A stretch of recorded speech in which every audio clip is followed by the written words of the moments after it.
আসসালামু আলাইকুম চাকরি প্রার্থী বন্ধুরা। আপনি যদি 5টি চাকরি পরীক্ষায় অংশগ্রহণ করেন, অন্তত 1 থেকে 2 বার আপনি এই ধরনের প্রশ্নের সম্মুখীন হবেনই। আপনি যত গ্রেডের পরীক্ষার প্রশ্নে অংশগ্রহণ করুন না কেন। তো দেখুন, প্রশ্নটি হচ্ছে, যদি তেলের মূল্য 25% বৃদ্ধি পায়, তবে তেলের ব্যবহার শতকরা কত কমালে তেল বাবদ ব্যয় বৃদ্ধি পাবে না। আমি এই একই ভিডিওতে বৃদ্ধি পেলে, হ্রাস পেলে দুইটাই দেখাবো, এবং শর্টকাট প্লাস ফুল ফর্ম দুইটাই দেখাবো। এমসিকিউতে আসলে কিভাবে বের করবেন এবং রিটেনের জন্য আসলে কিভাবে বের করবেন। এই ভিডিওটি অনেকটা গুরুত্বপূর্ণ হতে যাচ্ছে, কারণ এক ভিডিওতে আপনি 4টা নিয়ম পেয়ে যাচ্ছেন।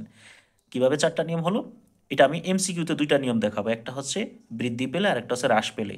আর শর্টকাটেও, সরি, এবং ফুল ফর্মেও দুইটাই দেখানোর চেষ্টা করব, যে বৃদ্ধি পেলে কিভাবে করবেন আর হ্রাস পেলে কিভাবে করবেন। তো চলুন, কথা না বাড়িয়ে শুরু করা যাক। তো প্রথমে দেখব আমরা শর্টকাট, আর প্রথম শর্টকাটটা দেখব বৃদ্ধি পেলে। বৃদ্ধি পাওয়ার কথা বললে আপনি কিভাবে করবেন। বৃদ্ধি পাওয়ার ক্ষেত্রে শর্টকাট সূত্রটা হচ্ছে 100 গুণ আর বাই 100 যোগ আর। এখানে আরটা কি? আরটা হচ্ছে আসলে শতকরা, যে পার্সেন্টের কথা বলা থাকবে। এখানে বলা ছিল 25% বৃদ্ধি পেলে, তো এখানে আর এর মান 25। তো বৃদ্ধি, এখানে সূত্রটা একই হবে, বৃদ্ধি পেল আর হ্রাস পেলে, শুধু ব্যবধান হচ্ছে এই যে এই চিহ্নটা। উপরে 100 গুণ আরই থাকবে, আর নিচে হয় বৃদ্ধি পেলে হবে প্লাস, আর হ্রাস পেলে অর্থাৎ কমে গেলে হবে মাইনাস। তো এখানে যেহেতু বৃদ্ধি পাওয়ার কথা বলেছে, সেই ক্ষেত্রে আমাদের প্লাস হবে।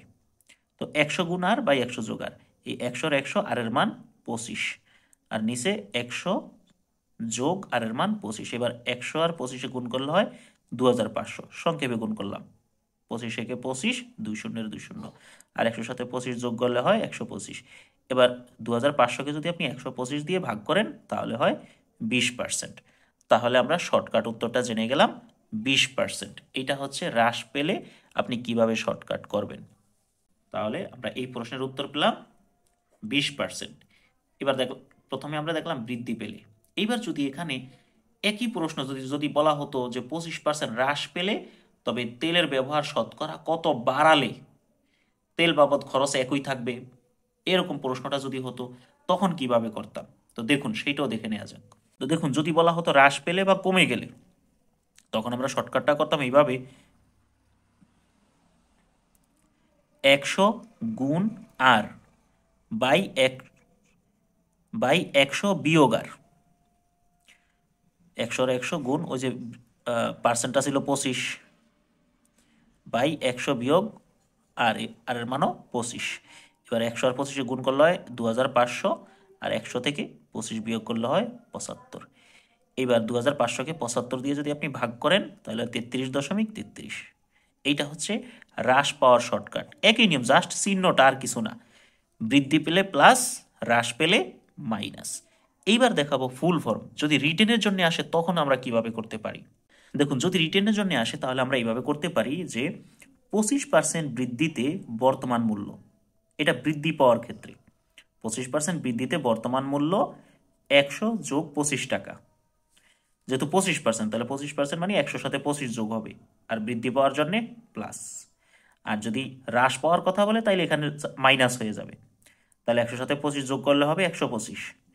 এখন 125 টাকায় কমাতে হবে 25 টাকা। দেখুন, এটা হচ্ছে, এই যে 100 হচ্ছে পূর্বের মূল্য, আর বর্তমান মূল্য 25 টাকা বেড়ে গিয়েছে। তা আমার 100 বর্তমান মূল্য যেহেতু 125 টাকা, এই 125 টাকা থেকে 25 টাকা কমালেই তো আমার আগের মূল্যটা চলে আসে। তাহলে খরচ বাড়বেও না, কমবেও না, একই থাকবে। তাহলে 125 টাকায় কমাতে হবে 25 টাকা, 1 টাকায় কমাতে হবে আরও কম। এই জন্য আমার প্রথম সংখ্যাটা নিচে চলে আসলো, আর শেষের সংখ্যাটা উপরে। এটা আপনারা ঐকিক নিয়মটা জানেন। তারপরে এই 100 টাকায় কেন, ওই যেহেতু বলেছে শতকরা কত কমালে, ঠিক আছে, বা কত বাড়ালে। তো এই ক্ষেত্রে শতকরা জন্য আপনি এখানে লাস্টে 100 দিবেন। 100 টাকায় কমাতে হবে, আরও বেশি কমাতে হবে, তাহলে 100 উপরে গুণ হয়ে যাবে। তাহলে এই দুইটা গুণ করে আমরা যদি এই 125 দিয়ে ভাগ করি, তো কিভাবে দেখুন, আমি সংক্ষেপে করেছি। 25 দিয়ে যদি আপনি 100-কে কাটা দেন, 5 25-এ 100, এবার 5 দিয়ে যদি 100-কে কাটা দিয়ে হয় 20, 5 20-এ 100, অর্থাৎ এই 20%। আপনি যেভাবে করেন উত্তরটা 20% হবে। এইবার হচ্ছে, যদি হ্রাস পেলে কিভাবে আমরা করতাম, তখন আমরা এখানে লিখতাম 25% হ্রাসে বর্তমান মূল্য 25% হ্রাসে বর্তমান মূল্য হইতো 100 - 25, তখন হয়ে যেত 75 টাকা। তখন আমরা লিখতাম 75 টাকায় বাড়াতে হবে 25 টাকা, 1 টাকা বাড়াতে হবে এত টাকা, 100 টাকায় বাড়াতে হবে এত টাকা। তখন অঙ্কটা আমাদের এইভাবে সমাধান হয়ে যেত। আশা করি বুঝতে পেরেছে।